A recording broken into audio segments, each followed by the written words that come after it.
Milestone বিমান দুর্ঘটনায় জারিফ এবং মাসুমা নামে আরও 2 জনের মৃত্যু হয়েছে। এ নিয়ে এখন পর্যন্ত মৃতের সংখ্যা দাঁড়ালো 35 জনে। এছাড়া দগ্ধ 3 জনের অবস্থা এখনও আশঙ্কাজনক। শনিবার সকালে 13 বছরের শিক্ষার্থী জারিফের মৃত্যু হয়। এরপর স্কুলের কর্মচারী মাসুমাও মারা যান। বার্ন ইনস্টিটিউটে এখনও চিকিৎসাধীন আছেন 38 জন, তাদের মধ্যে 15 জন প্রায় সুস্থ হয়ে উঠেছেন। তাদের আজ হাসপাতাল থেকে ছেড়ে দেওয়ার কথা রয়েছে। এর আগে শুক্রবার 4র্থ শ্রেণীর ছাত্রী তাসনিম আফরোজা আয়মান ও 7ম শ্রেণীর ছাত্র মাকিনের মৃত্যু হয়। মাকিনের শরীরের 62% পুড়ে গিয়েছিল। গেল 21 জুলাই উত্তরায় মাইলস্টোন স্কুল ক্যাম্পাসে একটি যুদ্ধবিমান বিধ্বস্ত হয়। রাতেই 20 জন নিহত হওয়ার খবর পাওয়া যায়, যাদের মধ্যে বিমানটির পাইলট তৌকির ইসলামও ছিলেন। তবে চিকিৎসাধীন অনেকের মৃত্যুতে বাড়তে থাকে নিহতের সংখ্যা।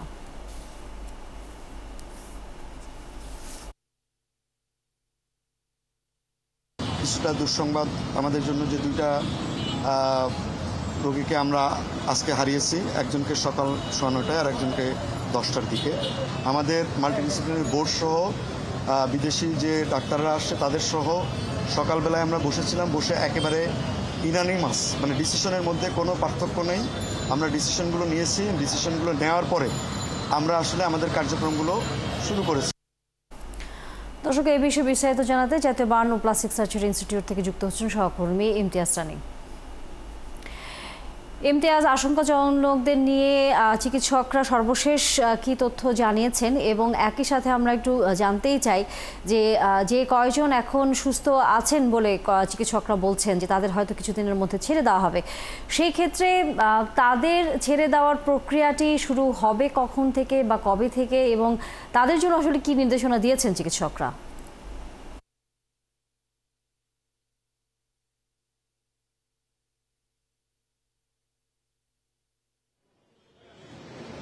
তানিয়া, আজ এই মাইলস্টোন ট্র্যাজেডির 6ষ্ঠ দিন। এই 6ষ্ঠ দিনে প্রথম এই বার্ন ইনস্টিটিউটের পরিচালক নাসির উদ্দিন সাংবাদিকদের জানিয়েছেন, আজকে একটা সুসংবাদ জানিয়েছেন।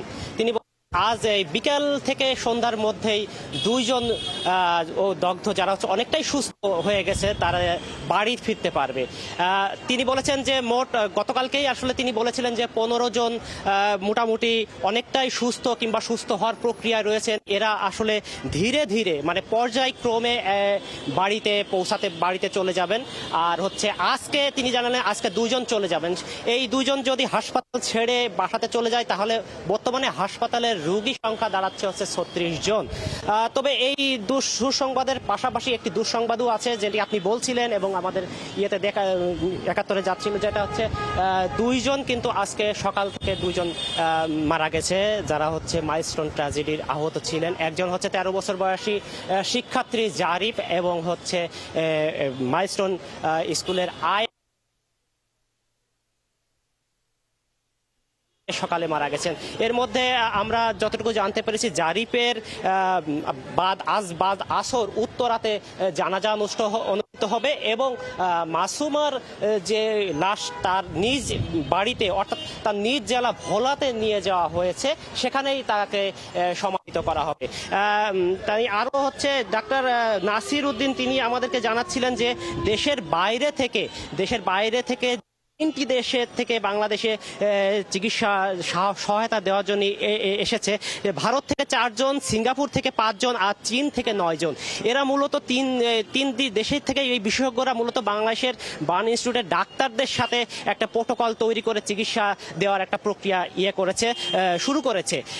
নাসিরুদ্দিন আরও বলছিলেন যে মূলত বাংলাদেশের যে বার্ন ইনস্টিটিউটের যে ডাক্তাররা 6টি ভাগে ভাগ করে এই দগ্ধদের চিকিৎসা দিচ্ছেন, সেটিতে এই বিদেশি বিশেষজ্ঞরা একমত পোষণ করেছেন এবং তারা এটিকে সমর্থন করেছেন। তিনি আরও বার্ন ইনস্টিটিউটের পরিচালক নাসির উদ্দিন আরও জানিয়েছেন বর্তমানে আসলে সংকটাপন্ন অবস্থায় আসলে 4 জন আছে, যারা হচ্ছে যেটাকে বলা হয় আইসিইউতে আসলে 4 জন রোগী এখন ভর্তি আছে, যাদের অবস্থা খুবই সংকটাপন্ন। ক্ষণে ক্ষণে পরিবর্তন হয়, কখন কি হয় সেটা বলা যাচ্ছে না। তবে 15 জন যে সুস্থ হওয়ার প্রক্রিয়ায় আছে তাদেরকে প্রতিদিনই হয়তো কালকে না হলে তার পরশুদিন তাদেরকে আসলে হাসপাতাল থেকে ছেড়ে দেওয়া হবে। তানিয়া, ধন্যবাদ ইমতিয়াজ। নিশ্চয়ই আরো কোনো তথ্য আপনার হাতে এসে পৌঁছলে আমরা ফিরবো আবার আপনার কাছে।